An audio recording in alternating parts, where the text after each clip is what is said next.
Welcome to another edition of the Heritage Wealth Planning YouTube channel. Stick with me today. This is going to be the most important retirement planning article you will have heard about. Trust me on this. I just read this article. I read the white paper that went with it, and I'm going to share it all with you. So this might be somewhat of a long-winded monologue from me to you, but stick with me. This is incredibly important. It's going to go against the grain of everything you have heard about retirement planning. And I'm just, oh man, what a wonderful piece of education this is. I'm just grateful I've come across it.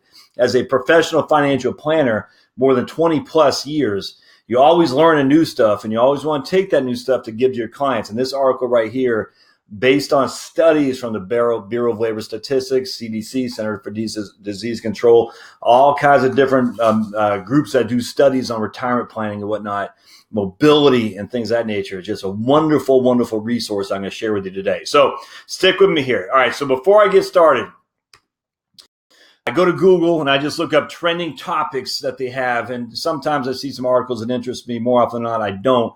But this one jumped out at me. And this is from Fox Business News, foxbusiness.com. Why are retirees living longer, healthier, and wealthier lives?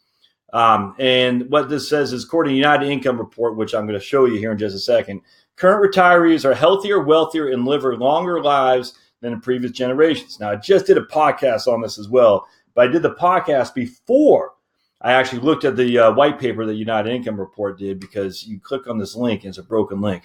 All right. The report shows why the average life expectancy of 60 years old has increased 58% since 1900. 62% of retirees are now without physical or cognitive limitations, which is a 25% increase over the last 50 years. The first year the data was recorded was in 1963. The CEO of United Income, Matt Fellows, discussed with Fox Business, and whatever, we'll get in that in just a second. So I want to point out a couple things. New retirees are using their extra wealth by staying put in homes in the communities that they live in as workers rather than fleeing for the low-cost areas of the country. So put that in your head and park it for a second. We're going to come back to that. Surprisingly, they have not increased their income in retirement nearly as much. Park that over there. Well, average wealth has increased. Now, average. All right. Well, average wealth has increased by over 100%. The average income of retirees has increased by 50%. Wealth has gone up. Income has gone up half as much. Now, averages is versus medians. I'm going to focus on that quite a bit because you got to understand the difference. There's significant differences. California boasts the largest numbers of retirees of any state, now accounting for more than 1 out of every 10 retirees. Florida, Texas, New York, and Pennsylvania round up the top 5. And those 5 states right there, my friends, account for more than 1/3 of all retirees. Look at that. New York and Pennsylvania, not warm weather climes, that's for sure. California, not notorious for being a low tax climb, that's for sure. So isn't that interesting? 5 completely diverse city or states that account for 1/3 of the retirement population.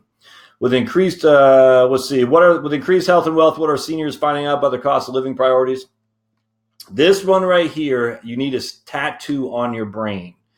I've been saying this ever since I started this YouTube channel. The reason I started this YouTube channel was exactly because this right here. Look at all my stuff. Look at a guy named Ty Bernicki from his 2005 seminal paper on reality retirement. And just who else has done this? Wade Pfau. A bunch of different folks have done just massive amounts of research on the actual spending habits of retirees. I got to get a drink of water. That completely put everything into perspective, what we've been told up to that point. The average retiree cuts their spending by about 2% every year through their retirement, my friends. The average retiree cuts their spending by about 2% each year in retirement. The biggest drop over spending is on lifestyle expenses like travel, apparel, entertainment, but essential spending on transportation and housing falls too. Right there. Housing falls too. As retirees pay off their mortgages. What have I been saying? The biggest retirement expense you have by far, nothing even comes close, is your housing. If you can pay off your mortgage, you just reduced your expenses, and that means you reduce the amount of income you need. Healthcare is one of the only expenses that tends to increase over time, even though it tends to increase just incrementally for mostly all retirees. All right, so this other stuff, it doesn't matter so much. I do want to go to this white paper. I'll link to this in my show notes. This right here, the state of retirees from the United, and again, I'm not familiar with the United Income Group. That just sounds like an annuity seller of annuities, but I don't know that to be true or not. And I'm not familiar with Matt Fellows, but this piece of research is fantastic. So I want to show. So here, this are what they're using: the Federal Reserve, the Bureau of Labor Statistics, BLS, Census Bureau, IRS, University of Michigan, Centers for Disease Control, NOAA, and RAND. All right, and they're finding that the average life expectancy, we already talked about that, has increased by 58% since 1900, or by almost 9 years. In addition to living longer, 62% of retirees are living without physical or cognitive limitations, which is a huge increase over the last 50 years. Longer, healthier lives have increased physical activities among retirees. Now, listen, this is where it's going to get important. Stay with me. I'm telling you, you got to understand this. It gets important here. It's not all peaches and cream here, and there's a reason for that. Longer, healthier lives have increased physical activity among retirees, but the largest change in activity is a nearly doubling of the amount of time retirees watch TV. Now adding up to almost 3 hours a day for the average retiree. 3 hours a day in front of the stupid box. As health and wealth have increased, cost of living priorities have given way to quality of life considerations. In particular, retirees are increasingly staying put and living in more expensive suburbs, near urban areas instead of less expensive rural areas. Similarly, there's no relationship between the popularity of a state among retirees and the state's weather, tax burdens, crime, or density of educational institutions. So let me repeat that. There is no relationship between the popularity of a state among retirees or the state's weather, the tax burden, the crime rate, or the density of educational institutions. We've been told. Me too. I've told people this. You want to live where it's warm, tax rates are low, crime is low, and there's a lot of educational facilities around for healthcare and things of that nature. It's not factually correct. It could be, but it's not. I mean, it could be in the future, but it's not now. In fact, it's actually going the other way. Well, I'll show you here in a second. For financial security among retirees has broadly declined. For instance, the percentage of retirees living on minimum wage has dropped in half over the last 30 years, now accounting for 1 of every 8 retirees. Similarly, the share of retirees living below the poverty line has decreased by more than 10% during the same time period. So less and less people are living, hand to mouth.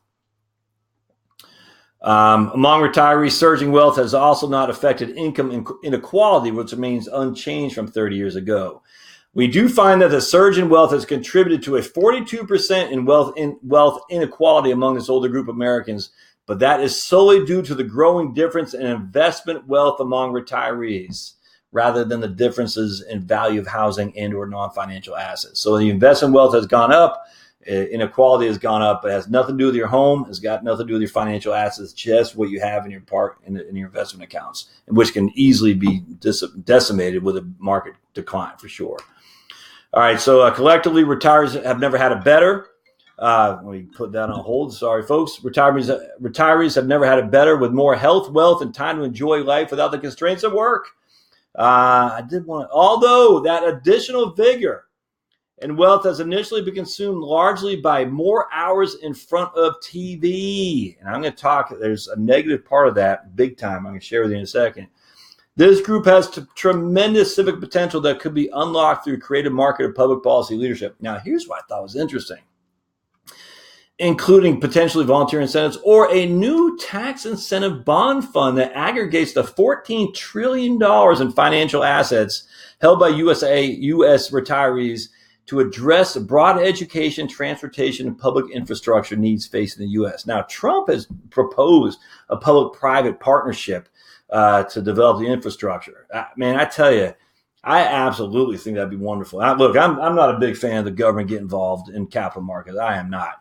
but it wouldn't be the government financing projects. The government would be kind of creating this kind of a bond fund that would allow you to finance it, to see capital projects grow in your own neighborhood and potentially get a return on investment, however they choose to do it. I'm a pretty big fan of that. I think it's actually pretty unique that Trump is bringing that to the table.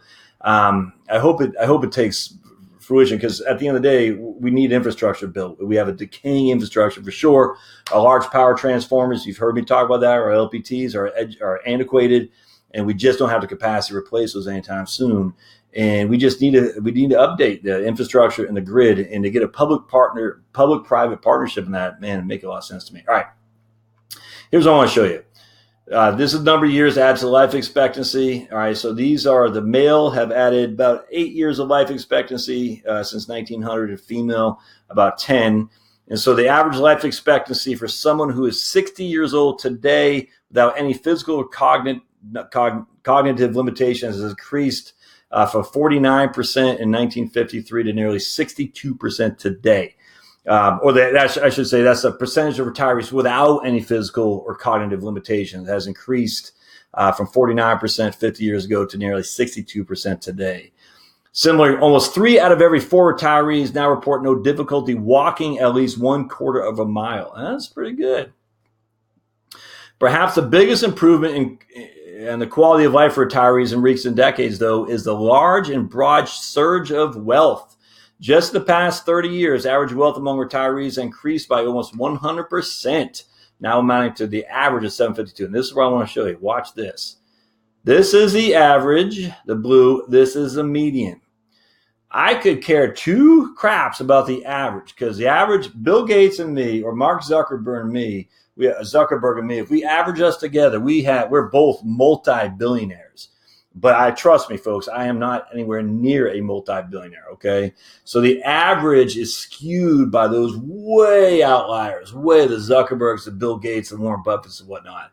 I do care about this, but even that's the median. That means 50% above, 50% above, and 50% below. So if we go back to 1989, we still have a pretty significant increase in $2016, my friends. Right there in $2016. It went up from about 120 to about 200. I mean, that's about a 50% roughly increase in overall net wealth. All right. Now that's on the median. So don't pay much attention to the average. Don't care. I do care about the median.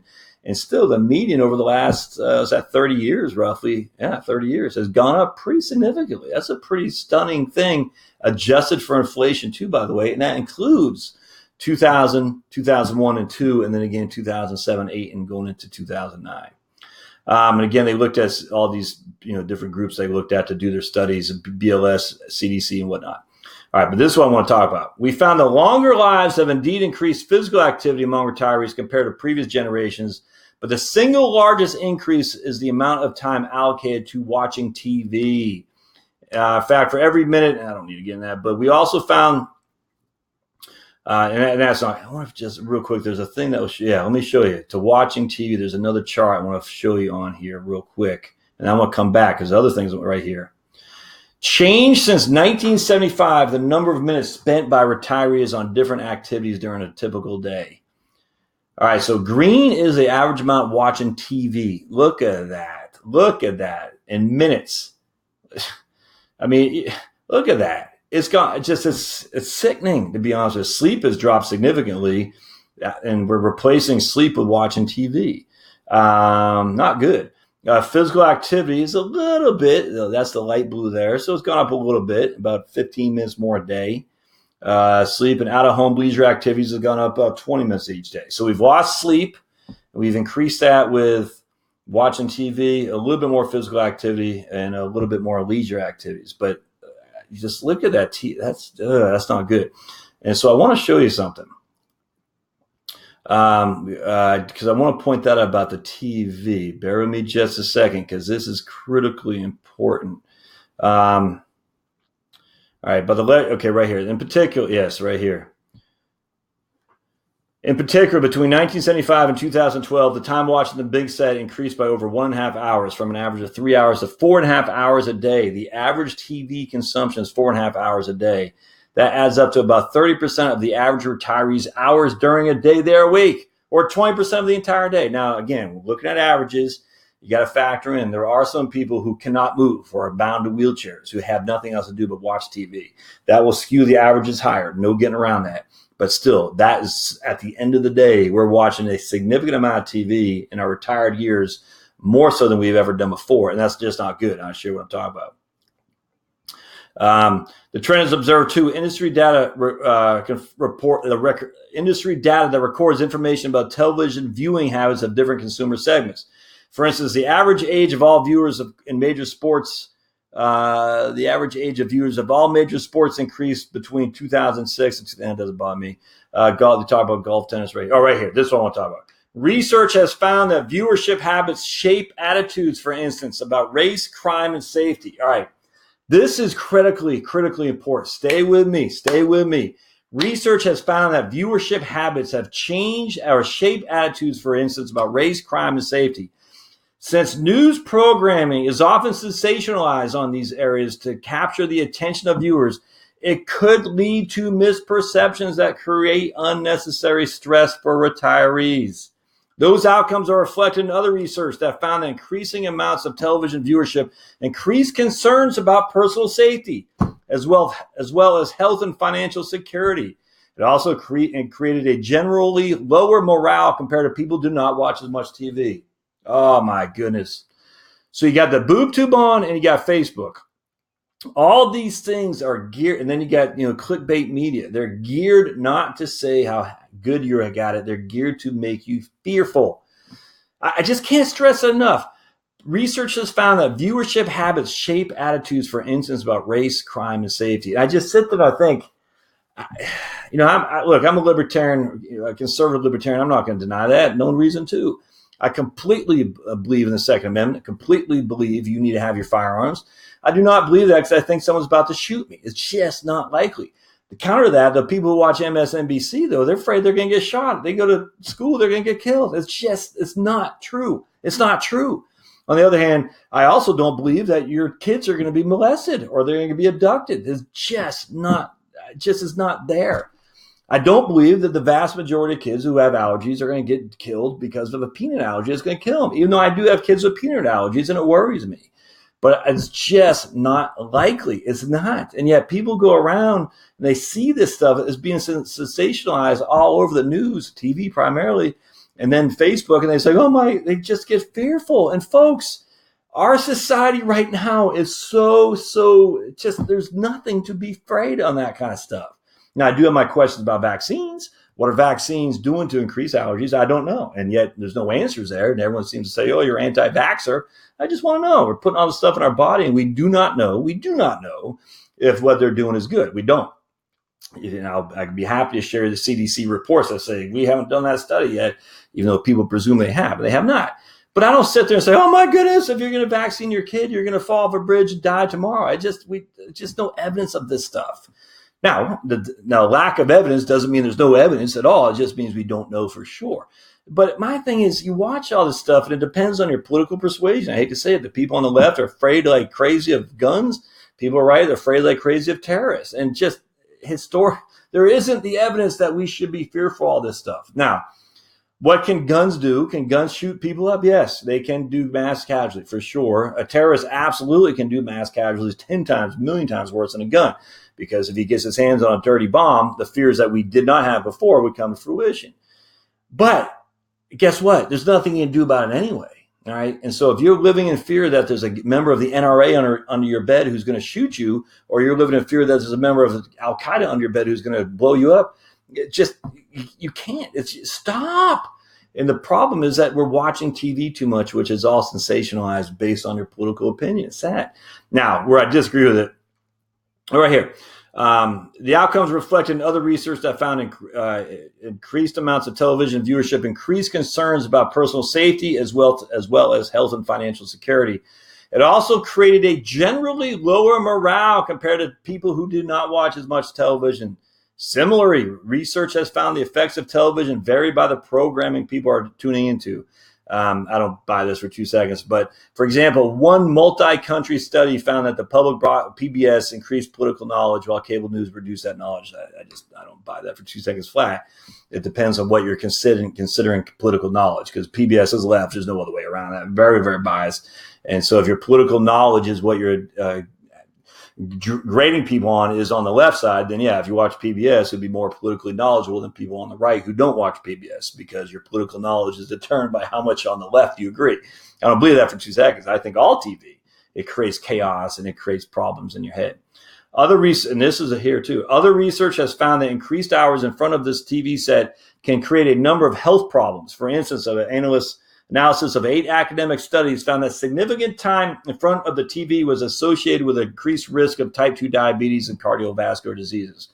The largest study of 24 academic studies found that increased sedentary activity among older households was associated with increased risk of all-cause mortality. Other research found that increase in activity was associated with harmful health outcomes, regardless of the amount of time spent on physical activity during the day. I wonder which came first, the chicken or the egg.